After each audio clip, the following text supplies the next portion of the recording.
ஈரோட்டின் முக்கிய பாசன ஆதாரமாக விளங்கும் காலிங்கராயன் கால்வாய் 744ஆம் ஆண்டில் காலடி வைத்துள்ளது.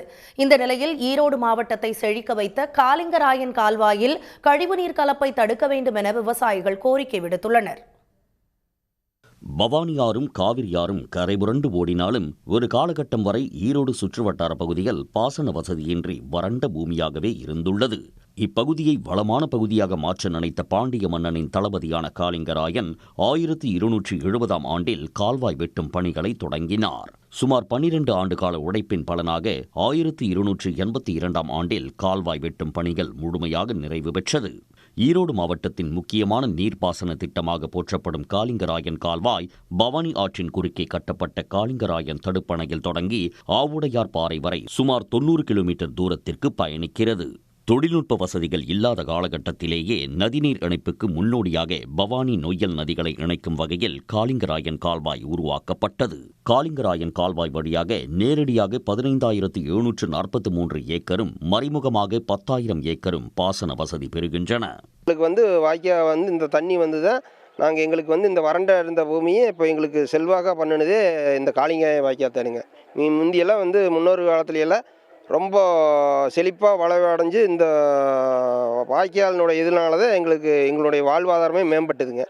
வறண்டு கிடந்த ஈரோடு மாவட்டத்தை செழிக்க வைத்த காலிங்கராயன் கால்வாய் 744ஆம் ஆண்டில் அடியெடுத்து வைத்துள்ளது. கால்வாய் வெட்டி முடிக்கப்பட்டு அர்ப்பணிக்கப்பட்ட தை 5ஆம் நாளை காலிங்கராயன் தினமாக விவசாயிகள் கொண்டாடி வருகின்றனர். அந்த வகையில் பெண்கள் பொங்கல் வைத்தும் முளைப்பாரி எடுத்தும் காலிங்கராயனை வழிபட்டனர்.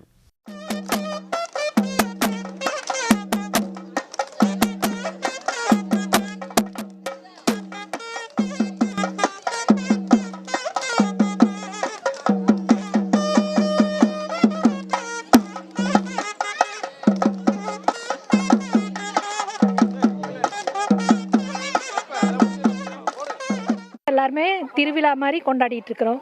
2 நாள் இன்னைக்கு முளைப்பாரி விட்டோம், பூஜை பண்ணோம். காலிங்கராயன் வாரிசுகள் வந்தார்கள், தலைவர்கள் எல்லாம் வந்தாங்க. எல்லாம் சிறப்பாக கொண்டாடணும். இப்படிப்பட்ட வரலாறை கொண்ட காலிங்கராயன் கால்வாய் ஆலை கழிவுகளால் மாசடைந்து வருவதாக விவசாயிகள் வேதனை தெரிவிக்கின்றனர். இந்த தண்ணி கொஞ்சம் மாசடைஞ்சு போச்சுங்க. இந்த மாசம் எங்களுக்கு கொஞ்சம் தமிழ்நாடு அரசாங்க தண்ணி மாசடையாத இந்தியெல்லாம் முன்னொரு காலத்துலலாம் அள்ளி குடிச்சவங்க. எனக்கு தெரியவே நானே அள்ளி குடிச்சுக்கிறேங்க இந்த தண்ணியை. இந்த தண்ணி சமீப காலமாக கொஞ்சம் மாசடைஞ்சு போச்சுங்க. இந்த மாசம் எங்களுக்கு நீக்கி நல்ல தண்ணியாக வர்ற மாதிரி தமிழ்நாடு அரசாங்கம் எங்களுக்கு ஒரு உதவி பண்ணணுங்க. ஈரோட்டின் முக்கிய பாசன ஆதாரமாக திகழும் காலிங்கராயன் கால்வாயில் கழிவுகள் கலப்பதை தடுக்க உரிய நடவடிக்கை எடுக்க வேண்டும் என்பதே விவசாயிகளின் கோரிக்கையாக உள்ளது. சன் நியூஸ் செய்திகளுக்காக செய்தியாளர் குணசேகரன். உடனுக்குடன் செய்திகளை தெரிந்து கொள்ள சன் நியூஸ் பெல் ஐகானை கிளிக் பண்ணுங்க.